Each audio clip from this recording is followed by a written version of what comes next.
Բարև ձեզ, ես Նժդե Փիրումյանն եմ, քիչ անց կպատմեմ շատ հետաքրքիր պատմություն։ Անձրևը հարվածում էր Երևանի հիվանդանոցի դիահերձարանի պատուհաններին, երբ շտապ օգնության աշխատակիցները բերում էին ևս մեկ դիակ։ Հիվանդաբույժ Անդրանիկ Վազգենովիչ Քարամյանը 50-ամյա մի տղամարդ, մոխրագույն քումքերով, նույնիսկ չհեռացրեց աչքերը փաստաթղթերից։ Պատերազմի վերջին 1.5 տարվա ընթացքում հարյուրավոր դիակներ, թե զինվորական, թե քաղաքացիական, անցել էին նրա ձեռքերով։ Նա վաղուց էր սովորել զսպել իր զգացմունքները։ Շարքային Արմեն Սեմենովիչ Մկրտիչյան, 22 տարեկան, կարդաց ուղեկցող սպա, մայոր Պետրոս Պետրոսյանը։ Նա մահացել է Հադրութի մոտ գտնվող դիրքերի հրետակոծության ժամանակ։ Կրծքավանդակին ստացած բեկորային վերք։ Քարամյանը գլխով արեց, չհեռացնելով աչքերը փաստաթղթերից։ Ստանդարտ ընթացակարգ, զննում, մահվան պատճառի որոշում, հարազատներին ուղարկելու նախապատրաստում։ Պատերազմի երկար շարքում ևս մեկ ողբերգություն։ Երբ սպան հեռացավ, Անդրանիկ Վազգենովիչը մոտեցավ սեղանին, որտեղ ընկած էր երիտասարդ զինվորի մարմինը։ Տղան շատ երիտասարդ տեսք ուներ, մանկական դեմքով և շիկահեր մազերով։ Նա հավանաբար վերջերս էր զորակոչվել։ Քարամյանը սկսեց պլանային զննումը, զգուշորեն կտրելով զինվորական համազգեստը։ Բեկորային վերքը իսկապես սրտի մոտ էր եղել։ Մահը արագ վրա էր հասել, բայց երբ նա հանեց զինվորի բաճկոնն ու ներքնաշապիկը, նա սառեց։ Զինվորի մեջքը զարդարում էր մի հսկայական դաջվածք, ձգվելով ուսերից մինչև մեջքի ստորին հատվածը։ Դա անսովոր ռազմական դաջվածք էր և ոչ թե այրենասիրական խորհրդանիշ։ Դա մանրամասն տեղագրական քարտեզ էր, կոորդինատներով, խորհրդանիշներով և որոշ կոդերով։ Օ Աստված իմ, շշնջաց պաթոլոգը, խոշորացույցով զննելով դաջվածքը։ Քարտեզի վրա հստակ ուրվագծվում էր առաջնագիծը, բայց տարօրինակ նշումներով՝ կարմիր կետեր, կապույտ գծեր, թվային կոդեր։ Դաջվածքի անկյունում գրված էր 2020 թվականի սեպտեմբերի 27 ամսաթիվը և գաղտնագրված արձանագրություն՝ Փյունիկ գործողություն, սեկտոր 7, խորությունը 47 մետր։ Քարամյանը զգաց, թե ինչպես է իր սրտի բաբախյունը արագանում։ Նա տարիների ընթացքում շատ դաջվածքներ էր տեսել, բայց ոչ նմանը։ Սա ակնհայտորեն ինչ-որ գաղտնի տեղեկատվություն էր։ Բայց ինչու պետք է շարքային Մկրտչյանի մեջքին դաջվեր ռազմական գաղտնիք։ Նա լուսանկարեց դաջվածքը հեռախոսով, ապա մի քանիսը նկարեց տարբեր անկյուններից։ Նրա ինտուիցիան նրան ասում էր, որ դա կարևոր բան է, որի համար մարդիկ կսպանեին։ Հաջորդ օրը Քարամյանը չէր կարողանում կենտրոնանալ աշխատանքի վրա։ Մահացած զինվորի դաջվածքը հետապնդում էր նրան։ Նա մի քանի անգամ վերանայեց լուսանկարները, փորձելով վերծանել կոդերը և հասկանալ քարտեզի իմաստը։ Ճաշի ընդմիջման ժամանակ նա շտապեց և զանգահարեց իր հին ընկերոջը, ռազմական հետախուզության գնդապետ Սերժ Դոնոյանին։ Նրանք հանդիպել էին բժշկական համալսարանում, բայց նրանց ճանապարհները բաժանվել էին։ Մեկը դարձել էր բժիշկ, մյուսը զինվոր։ Սերժ, բարև, հետաքրքիր մի բանի հանդիպեցի, սկսեց Քարամյանը։ Կարող ես լուսանկար նայել, Անդրանիկ։ Վաղուց է անցել, իհարկե ուղարկիր։ Քարամյանն ուղարկեց դաջվածքի լուսանկարները և սպասեց։ Կես ժամ անց պատասխան եկավ։ Որտեղից ես սա վերցրել։ Դոնոյանի ձայնը լարված էր, մահացած զինվորի մարմնի վրա։ Շարքային Մկրտիչյանը մահացել է Հադրութի մոտ։ Ինչ-որ բան գիտես, երկար լռություն։ Անդրեյ, ուշադիր լսիր ինձ, այս լուսանկարները ոչ մեկին ցույց մի տուր, հասկացար։ Ոչ ոքի, ես հենց հիմա կգամ։ Բայց Սերժ, հարցեր չկան։ Եվ ջնջեք այս լուսանկարները ձեր հեռախոսից։ Անմիջապես կապը կորավ։ Քարամյանը շփոթված նայում էր իր հեռախոսին։ Ինչ էր հայտնաբերել նա։ 2 ժամ անց գնդապետ Դոնոյանը ժամանեց դիահերձարան, 2 սպաների ուղեկցությամբ։ Սերգեյը անհանգստացած և հոգնած տեսք ուներ։ Ցույց տվեք ինձ մարմինը, կտրուկ ասաց նա։ Նրանք մտան դիահերձարան։ Քարամյանը բացեց սառնարանային խցիկը և գլորեց Մկրտչյանի մարմինը պարունակող սայլակը։ Դոնոյանը ուշադիր զննեց դաջվածքը, պարբերաբար լուսանկարներ անելով իր ծառայողական հեռախոսով։ Նրա դեմքի արտահայտությունը գնալով մռայլվում էր։ Անդրանիկ, դու քեզ շատ լուրջ իրավիճակի մեջ ես դրել, վերջապես ասաց նա։ Այս զինվորը, նա ինչ է, ով պնդում էր, թե ինքը։ Ինչ ես նկատի ունենում։ Արմեն Մկրտչյանը 3 ամիս է, անհետ կորած է մարտական գործողությունների մեջ։ Նրա ստորաբաժանումը լիովին ոչնչացվել է Ֆիզուլիի մոտ։ Եվ սա, նա մատնացույց արեց մարմնին։ Այս մարդը ուրիշի փաստաթղթերն էր կրում։ Քարամյանը զգաց, որ մեջքով սարսուռ է անցնում։ Բայց ով է նա։ Դա դեռ չգիտեմ։ Բայց դաջվածքը, Դոնոյանը մատնացույց արեց մահացածի մեջքը։ Դա գաղտնի զինամթերքի եւ ռազմական տեխնիկայի պահեստների գտնվելու վայրերի քարտեզ էր, կոորդինատներ, խորություններ, մուտքի կոդեր։ Եթե այս տեղեկատվությունը ընկնի թշնամու ձեռքը, Աստված իմ, ինչ է նշանակում Փյունիկ գործողությունը։ Դոնոյանը հայացքներ փոխանակեց իր սպաների հետ։ Ես դա չեմ կարող ձեզ ասել, դա գաղտնի է։ Բայց հավատացեք ինձ, եթե սխալ մարդիկ իմանան դրա մասին, մեր հազարավոր զինվորներ կտուժեն։ Հաջորդ առավոտյան Քարամյանը ժամանեց աշխատանքի եւ հայտնաբերեց, որ անհայտ զինվորի մարմինը անհետացել է։ Սառնարանը դատարկ էր, փաստաթղթերը բացակայում էին, եւ Գրանցամատյանում շարքային Մկրտիչյանի մասին գրառում չկար։ Ուր է գնացել մարմինը, հարցրեց նա գիշերային բուժքույր Մարիային։ Որ մարմինը, Անդրանիկ Վազգենովիչ։ Երեք երեկոյան զինվորականները եկան եւ մի զինվորի տարան վերաթաղման։ Նրանք ասացին, փաստաթղթերում սխալ կար։ Քարամյանը հասկացավ, որ դա Դոնոյանի աշխատանքն է, բայց ինչու չզգուշացրեց նրան, եւ ամենակարևորը, ուրիշով տեսավ դաջվածքը։ Դա գաղտնի զինամթերքի եւ ռազմական տեխնիկայի պահեստների գտնվելու վայրերի քարտեզ էր, կոորդինատներ, խորություններ, մուտքի կոդեր։ Եթե այս տեղեկատվությունը ընկնի թշնամու ձեռքը, Աստված իմ, ինչ է նշանակում Փյունիկ գործողությունը։ Հայացքներ փոխանակեց Դոնոյանը իր սպաների հետ։ Ես դա չեմ կարող ասել ձեզ, դա գաղտնի է։ Բայց հավատացեք ինձ, եթե սխալ մարդիկ իմանան դրա մասին, մեր հազարավոր զինվորներ կտուժեն։ Հաջորդ առավոտյան Քարամյանը ժամանեց աշխատանքի եւ անհայտ զինվորի մարմինը հայտնաբերեց անհայտ կորած։ Սառնարանը դատարկ էր, փաստաթղթերը բացակայում էին եւ զինվորական Գրանցամատյանում շարքային Մկրտիչյանի մասին գրառում չկար։ Ուր է գնացել մարմինը, հարցրեց նա գիշերային բուժքույր Մարիային։ Ինչ մարմին, Անդրանիկ Վազգենովիչ։ Զինվորականները երեք երեկոյան եկան եւ մի զինվորի տարան վերաթաղման։ Նրանք ասացին, փաստաթղթերում սխալ կար։ Քարամյանը հասկացավ, որ դա Դոնոյանի աշխատանքն է, բայց ինչու չէր զգուշացրել նրան, եւ ամենակարևորը, արդյոք ուրիշ մեկը կարողացավ տեսնել դաջվածքը։ Դա գաղտնի զինամթերքի եւ ռազմական տեխնիկայի պահեստների գտնվելու վայրերի քարտեզ էր, կոորդինատներ, խորություններ, մուտքի կոդեր։ Եթե այս տեղեկատվությունը ընկնի թշնամու ձեռքը, Աստված իմ, ինչ է նշանակում Փյունիկ գործողությունը։ Հայացքներ փոխանակեց Դոնոյանը իր սպաների հետ։ Ես դա չեմ կարող ասել ձեզ, դա գաղտնի է։ Բայց հավատացեք ինձ, եթե սխալ մարդիկ իմանան դրա մասին, մեր հազարավոր զինվորներ կտուժեն։ Հաջորդ առավոտյան Քարամյանը ժամանեց աշխատանքի եւ անհայտ զինվորի մարմինը հայտնաբերեց անհայտ կորած։ Սառնարանը դատարկ էր, փաստաթղթերը բացակայում էին եւ զինվորական Գրանցամատյանում շարքային Մկրտիչյանի մասին գրառում չկար։ Ուր է գնացել մարմինը, հարցրեց նա գիշերային բուժքույր Մարիային։ Ինչ մարմին, Անդրանիկ Վազգենովիչ։ Զինվորականները երեք երեկոյան եկան եւ մի զինվորի տարան վերաթաղման։ Նրանք ասացին, փաստաթղթերում սխալ կար։ Քարամյանը հասկացավ, որ դա Դոնոյանի աշխատանքն է, բայց ինչու չէր զգուշացրել նրան, եւ ամենակարևորը, արդյոք ուրիշ մեկը կարողացավ տեսնել դաջվածքը։ Ճաշի ժամին նրան զանգահարեց մի անհայտ տղամարդ։ Անդրանիկ Վազգենովիչ Քարամյան։ Այո, լսում եմ, մենք գիտենք, թե ինչ տեսակ, եւ գիտենք, թե ինչ լուսանկարեցիք։ Մեզ հետաքրքրում են այս լուսանկարները։ Ով է խոսում։ Կարևոր չէ։ Կարևորն այն է, որ դուք ունեք մեզ անհրաժեշտ տեղեկատվությունը։ Եկեք հանդիպենք այսօր երեկոյան ժամը 21:00-ին անգլիական այգում։ Միայնակ եկեք եւ ձեր հեռախոսը բերեք։ Իսկ եթե ես չգամ, ապա ձեր դուստրը, Աննան, բժշկական 3-րդ կուրսի ուսանողուհի, կարող է տուն չհասնի։ Քարամյանի սիրտը սառավ։ Աննան նրա միակ դուստրն էր, ամենաթանկ բանը, որ նա ուներ կնոջ մահից հետո։ Դուք չէիք համարձակվի։ 21:00 Օստրովսկի այգի, մի ուշացեք, հեռախոսը անջատվեց։ Քարամյանը խելագարորեն հավաքեց դստեր համարը։ Անիա, որտեղ եք։ Հայրիկ, ինստիտուտում, դասախոսության ժամանակ։ Ինչ է պատահել։ Ոչինչ, միայն զգույշ եղիր։ Տուն արի տաքսիով, ոչ թե ավտոբուսով։ Հայրիկ, տարօրինակ ես խոսում։ Լավ ես։ Այո, ամեն ինչ լավ է։ Պարզապես տաքսիով արի, ես կվճարեմ։ Քարամյանը հասկացավ, որ թակարդն է ընկել։ Ուրիշ մեկը գիտեր դաջվածքի մասին, բայց ով եւ ինչպես էին այդքան արագ նույնականացրել նրա դստերը։ Այդ երեկոյան Քարամյանը հասավ անգլիական այգի։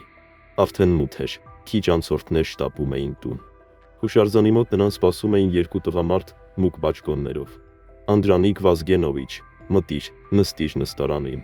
Տղամարդկանցից մեկը բարձրահասակ ու նիհար էր, թափանցող աչքերով։ Մյուսը գեր, այտին սպիով։ Զանգիր, ձեռքը մեկնեց բարձրահասակը, նախ ասա թե ով ես։ Մենք ենք, որ պետք է տեղեկատվություն դաջվածքի մասին, քեզ ուրիշ ոչինչ պետք չէ իմանալ։ Քարամյանը դժկամությամբ տվեց հեռախոսը։ Բարձրահասակը արագ թերթեց պատկերասրահը եւ գտավ իրեն անհրաժեշտ լուսանկարները։ Գերազանց։ Լուսանկարները լավն են, բայց դա բավարար չէ։ Ինչ եք նկատի ունենում։ Մեզ անհրաժեշտ են դաջվածքի ճշգրիտ չափերը, համամասնությունները, լուսանկարում անտեսանելի մանրամասները։ Դուք պետք է քարտեզը հիշողությամբ նկարեք։ Գերտղամարդը հանեց պլաշետ եւ գրիչ։ Դուք հիանալի տեսողական հիշողություն ունեք, բժիշկ։ Ձեր բժշկական կրթությունը արդյունք է տալիս։ Նկարեք։ Եվ եթե ես հրաժարվեմ, ապա ձեր դուստրը վաղը առավոտյան չի կարթնանա։ Պարզ ներարկում քնի մեջ, եւ դա սրտի կաթվածի կնմանվի։ Դուք բժիշկ եք, հասկանում եք։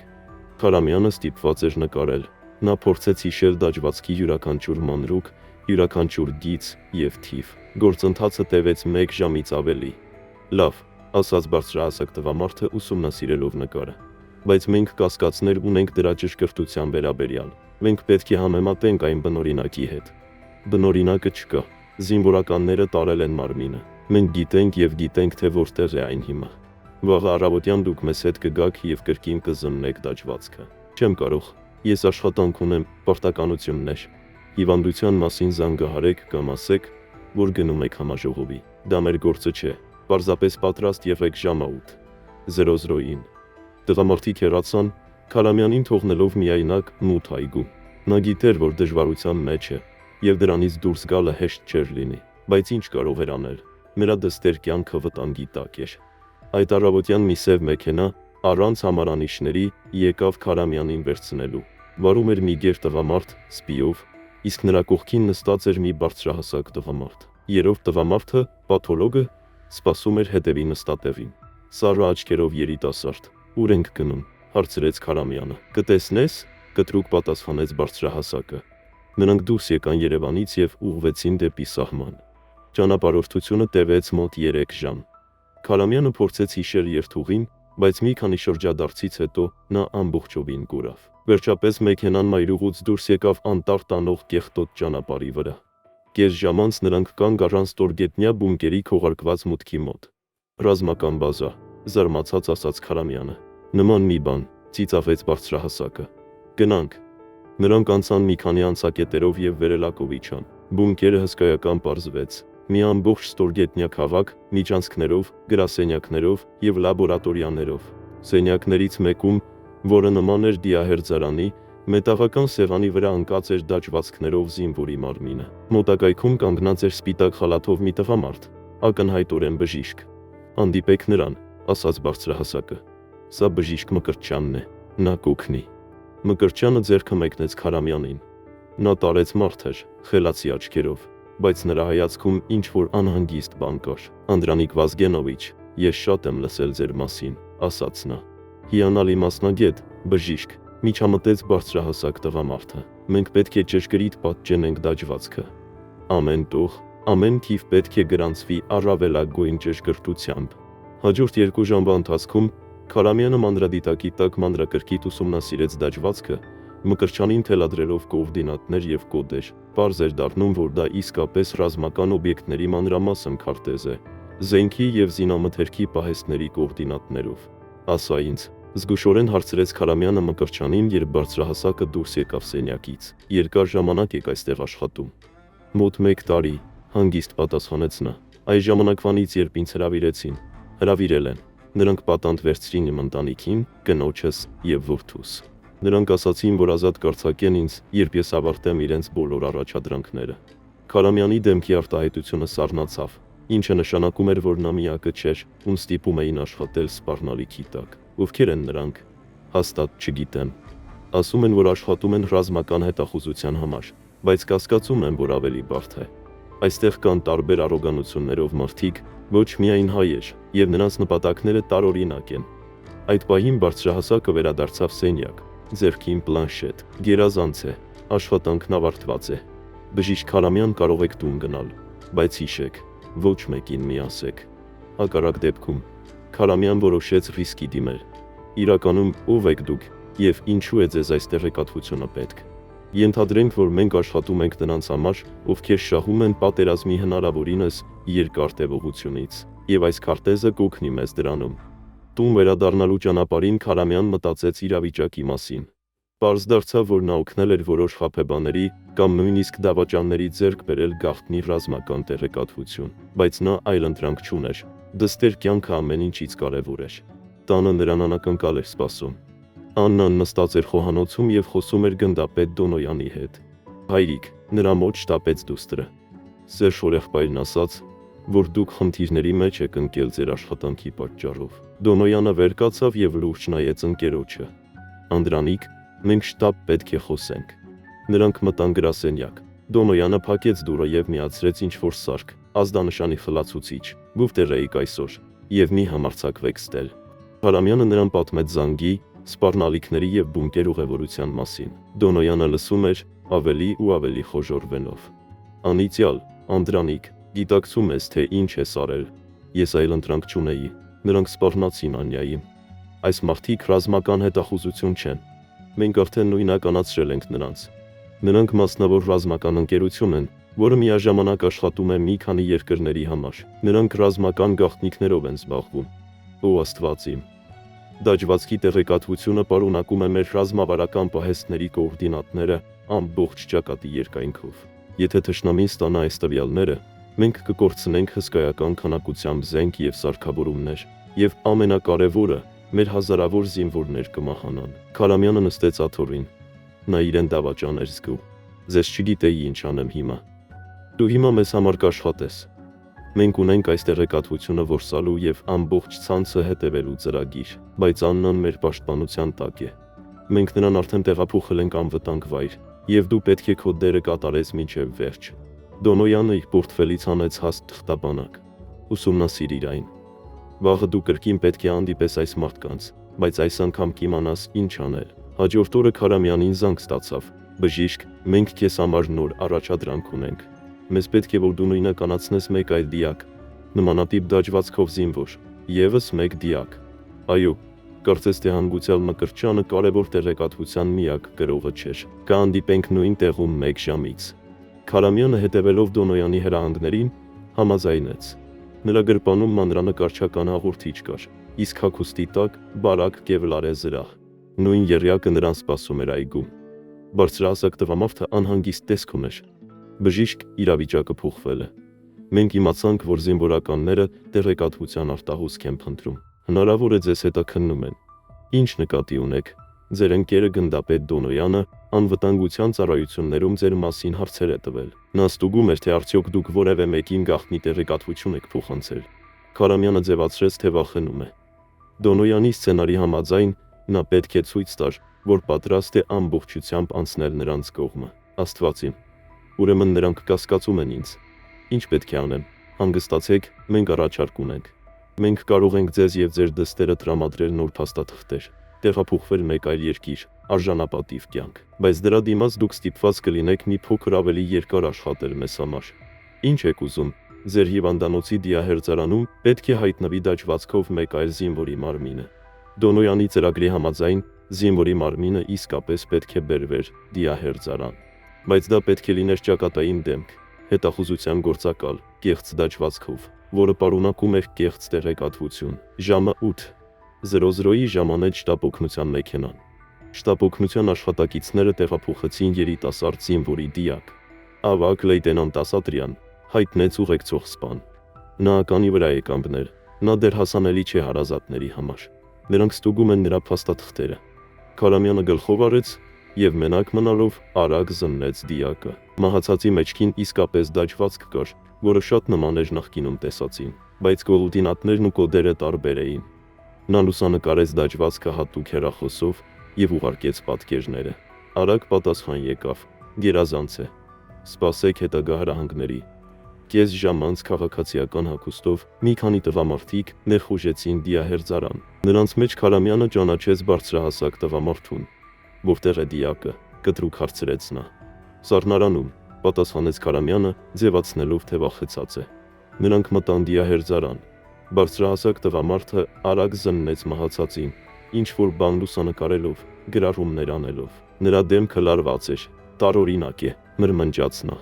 Կոնովթինատներից մի քանիսը չեն համապատասխանում առաջին քարտեզին։ Հնարավոր է, սա այլ տեղեկություն է, առաջարկեց Քարամյանը։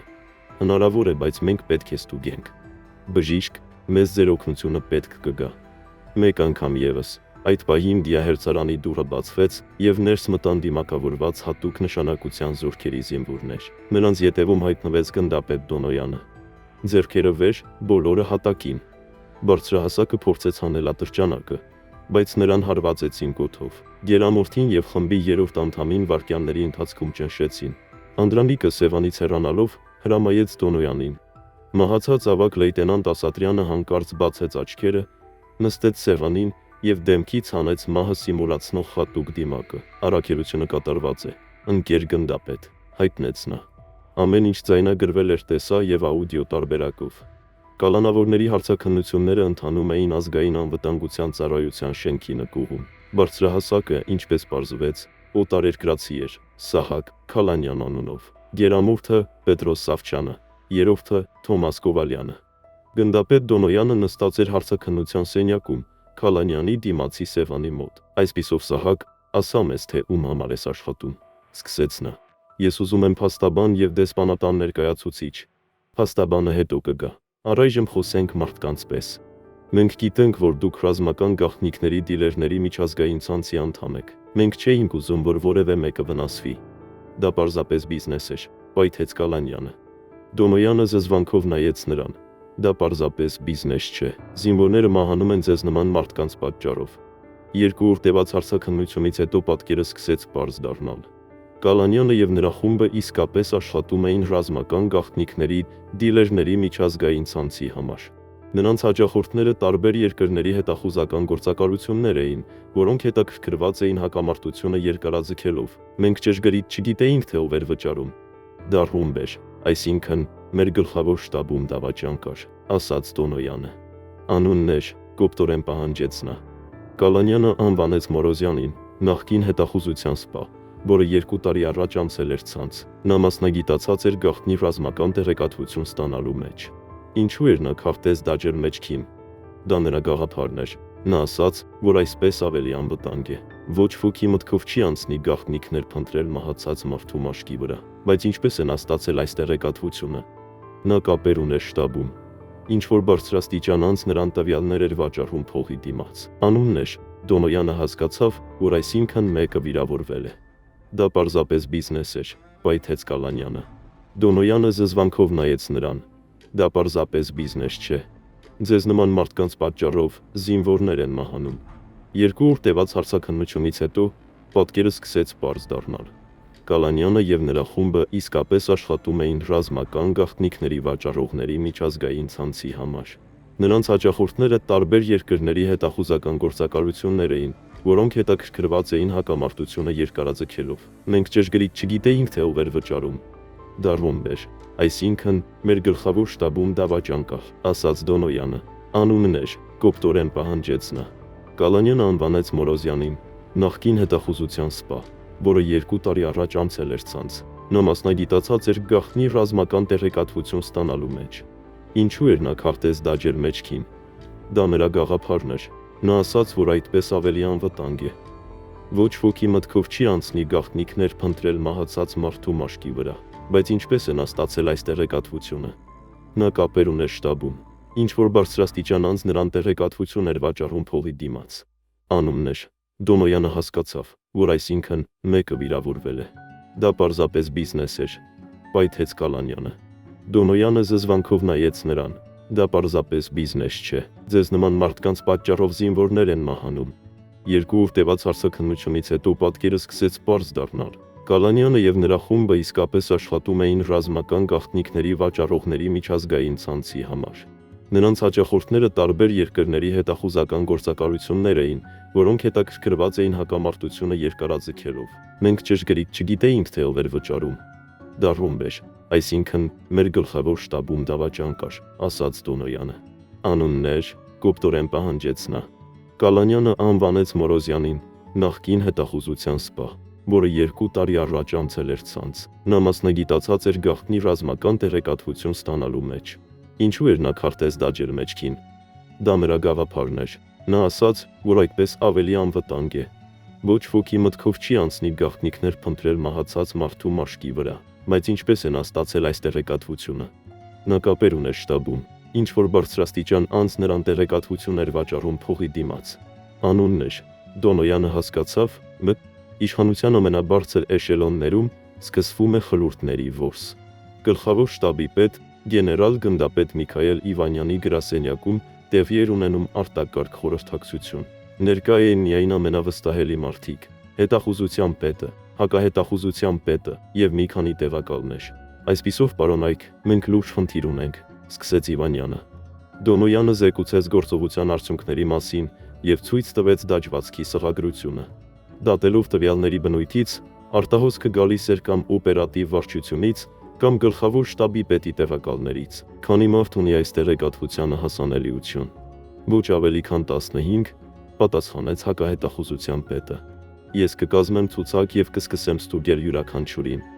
Արագ գործեք։ Հանդիպումից հետո Դոնոյանը մնաց գեներալ Իվանյանի հետ մենակ խոսելու։ Ինչ կլինի, եթե դավաճանը իմանա մեր գործողության մասին։ Ինչ կլինի, եթե նրան արդեն զգուշացրել են եւ պատրաստվում է թաքնվել։ Դուք նկատի ունեք, որ լրտեսների ձերբակալության մասին տեղեկատվությունը կարող էր արտահոսել։ Ճիշտ է։ Նրանք չափազանց արագ նույնականացրին պաթոլոգ Քարամյանին եւ նրա դստերը։ Ինչ որ մեկը հավանաբար նրանց տեղեկացրել է։ Անիցիալ դու ճիշտ ես, այդ դեպքում մենք պետք է ավելի զգույշ լինենք։ Դեռ ոչ մեկին ոչինչ մի պատմեք ձեր կասկածների մասին։ Անցկացրեք ձեր սեփական հետաքննությունը։ Դոնոյանը զգուշորեն հետևում էր շտաբում գտնվող կասկածելի անձանց եւ կազմում էր 7 հոգուց բաղկացած ցուցակ, որոնք հասանելիություն ունեին պահեստների գտնվելու վայրերի վերաբերյալ գաղտնի տեղեկատվությանը։ Նա հատկապես ուշադրություն էր դարձնում լոգիստիկայի գծով գեներալ-մայոր Միքայել Պետրոսյանին։ Հենց նրա բաժնի միջոցով էին անցնում զինամթերքի պահեստների վերաբերյալ բոլոր տվյալները։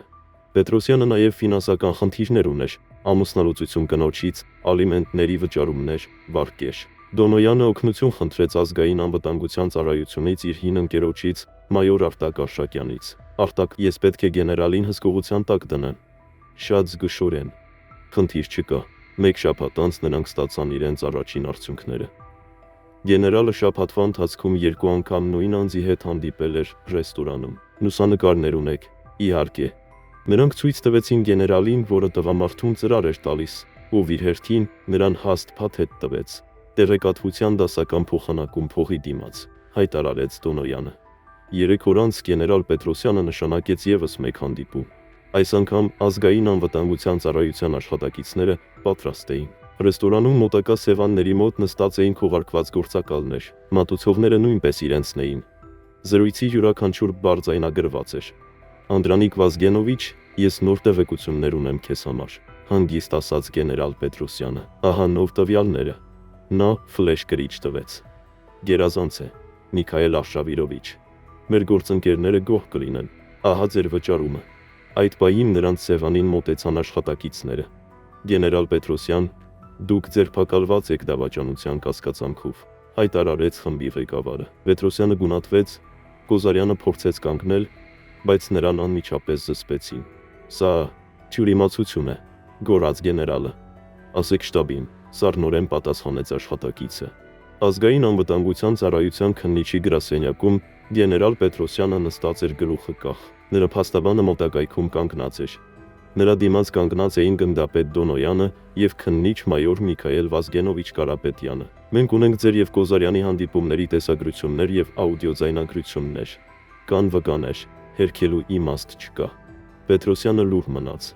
Կպատմեք, թե ինչ է պատահել։ Ես չէի ուզում դավաճանել իմ երկիրը, բայց այլ ընտրանք չունեի, սկսեց նա։ Նա բացատրեց, որ վարկեր է վերցրել, եւ որ այս մարդը մոտեցել է իրեն եւ հեշտ գումար առաջարկել պարզապես ռազմական տեխնիկայի մատակարարումների մասին տեղեկություններ։ Ես կարծում էի, որ ոչինչ չէ, բայց հետո նրանք սկսեցին ավելի ու ավելի շատ պահանջել։ Պետրոսյանը սկսեց լաց լինել։ Նրա փաստաբանը ձեռքը դրեց նրա ուսին։ Միխայիլ Ալեքսեևիչը պատրաստ է լիովին համագործակցել քննության հետ, ասաց նա։ Լավ, գլխով արեց քննիչը, բայց դա նրան պատասխանատվությունից չի ազատի։ Գեներալ Պետրոսյանի ձերբակալությունից եւ լրտեսական ցանցի ապամոնտաժումից 1 ամիս անց Կյանքը սկսեց վերադառնալ իր բնականon հունին։ Անդրանիկ Վազգենովիչ Քարամյանը վերադարձավ դիահերձարանում իր սովորական աշխատանքին։ Չնայած տեղի ունեցածի հիշողությունները նրան դեռ երկար ժամանակ հետապնդում էին։ Գնդապետ Դոնոյանը մտավ նրա գրասենյակ։ «Անդրանիկ, ինչպես ես, ինչպես է Աննան»։ «Շնորհակալություն, ամեն ինչ լավ է»։ Աննան վերադարձել է ինստիտուտ։ Նա սովորում է, չնայած երբեմն արթնանում է մղձավանջներից։ «Հասկանում եմ, իսկ դու», հառաչեց Քարամյանը։ «Գիտես, Սերժ, ես անընդհատ մտածում եմ այդ զինվորի մասին, Մորոզյանի մասին, որ ճանապարհն է նրան տարել դավաճանության։ Ի վերջո նա երդվյալ սպա էր, նա հավատարմության երդում էր տվել հայրենիքին։ Ցավոք, յուրաքանչյուր համակարգ թույլ օղակներ ունի։ Ոմանք չեն կարողանում դիմանալ ճնշմանը, ոմանք գայթակղվում են փողով, ոմանք պարզապես կորցնում են հավատը։ Իսկ ինչ պատահեց ինձ հավաքագրած մարդկանց հետ։ Խալանյանը 25 տարի ազատազրկման դատապարտվեց ֆիստ ռեժիմի բանտում։ Սաչոյանը եւ Կովալյանը ոմանք չեն կարողանում դիմանալ ճնշմանը, ոմանք գայթակղվում են փողով, ոմանք պարզապես կորցնում են հավատը։ Իսկ ինչ պատահեց նրանց հետ, ովքեր ինձ հավաքագրեցին։ Կալանյանը 25 տարի ազատազրկվեց ֆիստ ռեժիմի բանտում։ Սաչոյանը եւ Կովալյանը ոմանք չեն կարողանում դիմանալ ճնշմանը, ոմանք գայթակղվում են փողով, ոմանք պարզապես կորցնում են հավատը։ Իսկ ինչ պատահեց նրանց հետ, ովքեր ինձ հավաքագրեցին։ Կալանյանը 25 տարի ազատազրկվեց ֆիստ ռեժիմի բանտում, Սաչոյանը եւ Կովալյանը։ Նրանց փոխանակեցին արտասահմանում կալանավորված մեր գործակալների հետ։ Կոզարյանը համագործակցում է քննության հետ եւ կստանա մեղմացված պատիժ, իսկ գեներալ Պետրոսյանը երկարատև ազատազրկման։ Չնայած նրա փաստաբանները պահանջում են վերանայել դատավարությունը, Քարամյանը վեր կացավ եւ մոտեցավ պատուհանին։ Դրսում անձրև էր գալիս եւ մարդիկ շտապում էին փողոցներով։ Որքան կտևի այս պատերազմը, Սերժ, չգիտեմ ընկեր, բայց քանի դեռ այն շարունակվում է, քեզ նման մարդիկ օգնում են պաշտպանել մեր երկիրը։ Դու ճիշտ ընտրություն կատարեցիր, նույնիսկ երբ Աննային սպառնում էին։ Հատկապես այդ ժամանակ կարող էիր կոտրվել, հեռանալ, մոռանալ ամեն ինչ, բայց դու մնացիր եւ օգնեցիր մեզ բռնել դավաճաններին։ Դա շատ բան է արժե։ Թվում էր, թե գործը փակված է, բայց 2 ամիս անց Քարամյանը կրկին բախվեց այդ պատմության հետևանքներին։ Մեկ այլ զինվորի մարմինը տարան դիահերձարան։ Այս անգամ պաթոլոգը հատկապես զգույշ էր եւ անմիջապես զանգահարեց ոստիկանություն, երբ մահացածի վրա տարօրինակ դաջվածք հայտնաբերեց։ Դա քարտեզ չէր, այլ ինչ որ քիմիական բանաձև էր եւ կոդ էր։ Դոնոյանը ժամանեց 1 ժամ անց։ Ինչ ունենք այստեղ, հարցրեց նա, զննելով դաջվածքը։ Կարծես թե ինչ որ քիմիական նյութերի բանաձևեր են, պատասխանեց Քարամյանը։ Եվ ինչ որ բանի մուտքի կոդ էր։ Անիցիալ, Անդրանիկ, սա կարող է կապված լինել քիմիական զենքի հետ։ Մենք պետք է անմիջապես կապվենք մասնագետների հետ։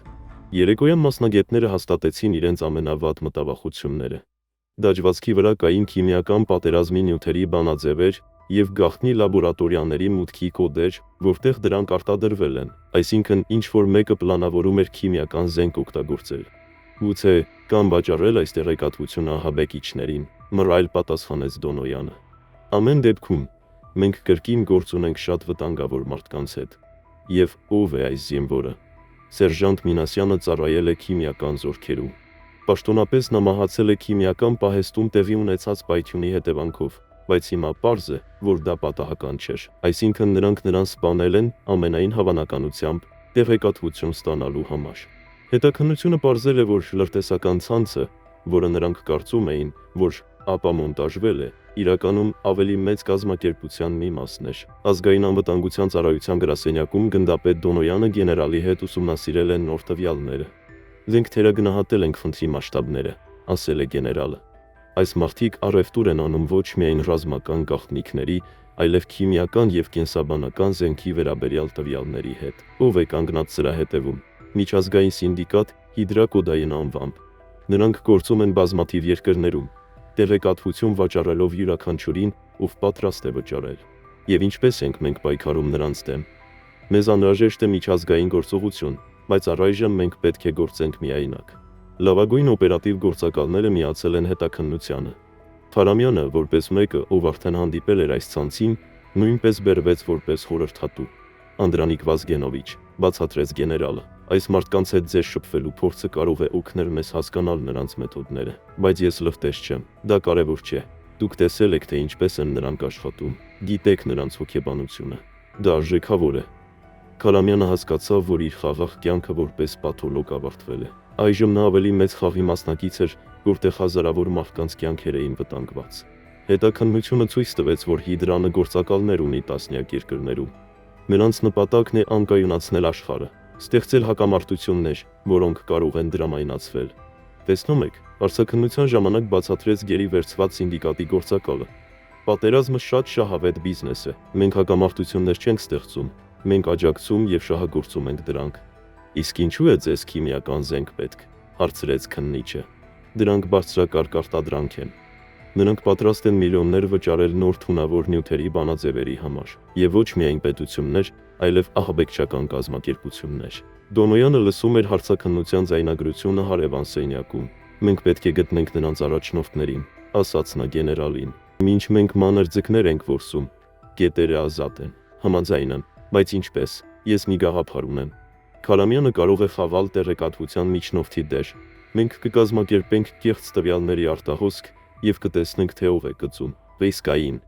Եվ եթե նրանք բացահայտեն դա, ապա մենք կկորցնենք արժեքավոր խորհրդատուի, բայց ես այլ տարբերակներ չեմ տեսնում։